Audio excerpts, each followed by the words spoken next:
You hear about people like Elon Musk running multiple companies on just 6 hours of sleep, or Navy SEALs who have to be at peak performance on even less. And meanwhile, a lot of us, we get a full 8 hours and still wake up feeling like we got hit by a truck. Well, the secret isn't magic. It's a very precise, science-backed protocol, and we're about to break down exactly how you can compress your sleep to get the most recovery in the least amount of time.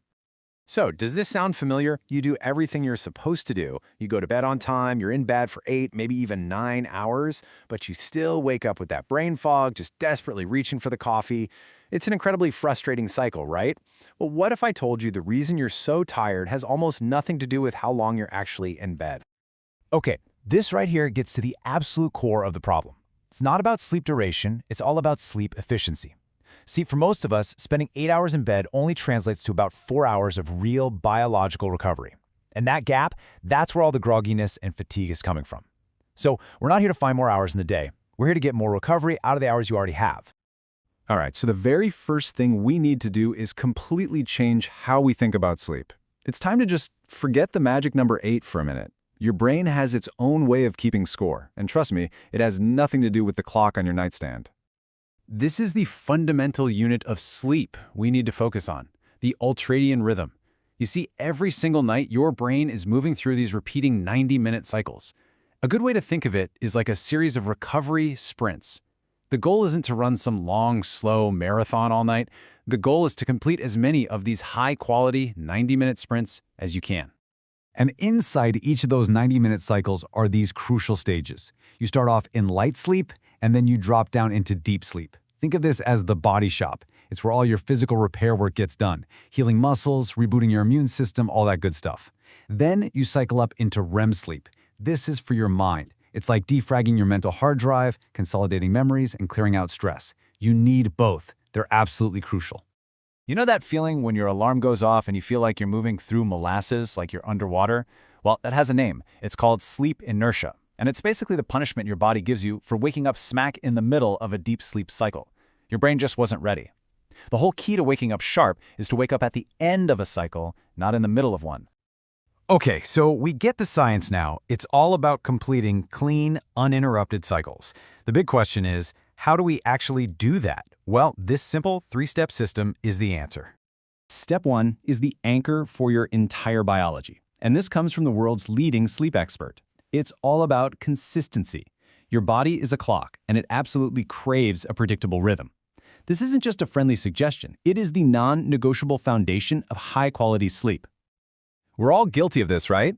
You wake up at 7 a.m. on weekdays, but then you sleep in until 10 a.m. on Saturday. What you're actually doing is giving yourself what scientists call social jet lag. You are literally putting your body through the same stress as flying 3 time zones away and back every single weekend. It throws your internal clock completely out of whack and is a big reason Monday mornings feel so brutal. Step 2 is about creating a proper shutdown sequence for your brain. You can't be going 100 miles an hour and then expect to just slam on the brakes at bedtime. This is the 10-3-2-1 rule. It's super simple. 10 hours before bed, no more caffeine. It sticks around in your system for a surprisingly long time. 3 hours out, no big meals. Digestion actually raises your body temperature. 2 hours out, stop working, let those stress hormones come down. And 1 hour before bed, no more screens. That blue light is basically screaming it's daytime to your brain. And now for step 3, a factor that is a total game changer and one that peak performers are obsessed with: temperature. Your body physically cannot get into deep sleep efficiently unless its core temperature drops. The ideal temperature for your bedroom is actually pretty cool, around 65 degrees Fahrenheit or 18 Celsius. A warm room is a guaranteed enemy of deep sleep.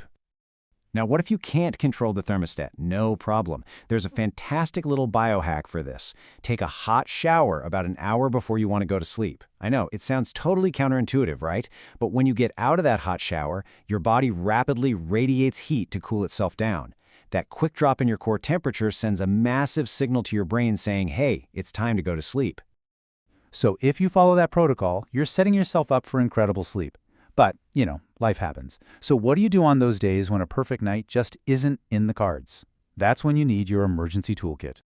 Forget about reaching for another coffee. The real answer is the NASA nap. And the duration here is absolutely non-negotiable: 20 Minutes. No more, no less. NASA figured out this is the perfect amount of time for their pilots to boost alertness without messing up their sleep later that night. So why is 20 minutes the magic number? Well, a short nap like this clears out all the sleepy chemicals in your brain without letting you drop into deep sleep. But if you nap for 30 minutes or longer, your brain starts entering that deep sleep cycle. Waking up from that is what triggers that awful groggy feeling, that sleep inertia that actually makes you feel even worse than before you napped. And finally, how you start your day today has a direct impact on how well you sleep tonight. It's a simple two-step morning launchpad. First, get direct sunlight in your eyes within 30 minutes of waking up. This literally starts a timer in your brain to release melatonin about 16 hours later. Second, splash your face with cold water. This triggers an ancient reflex that gives you a little spike of adrenaline and clears away any of that leftover fog. It's a 1-2 punch that launches your day and preps you for a great night's sleep. You know, the biggest shift we can really make is to stop thinking of sleep as this passive thing that just happens to us. Optimizing your sleep isn't about finding one weird trick. It's about building a conscious, deliberate discipline around your own biology. Ultimately, this is what it all boils down to. Stop chasing 8 hours and start chasing high-quality sleep cycles. When you control your consistency, your shutdown routine, and your temperature, you stop fighting your biology and you start using it to your advantage. It's all about sleeping smarter, not necessarily longer. So I'll leave you with this one question. When you go to bed tonight, I want you to think about your approach. Are you just putting in the time and, hoping for the best? Or are you actively and deliberately setting the stage for deep, powerful recovery? Because the choice is totally yours.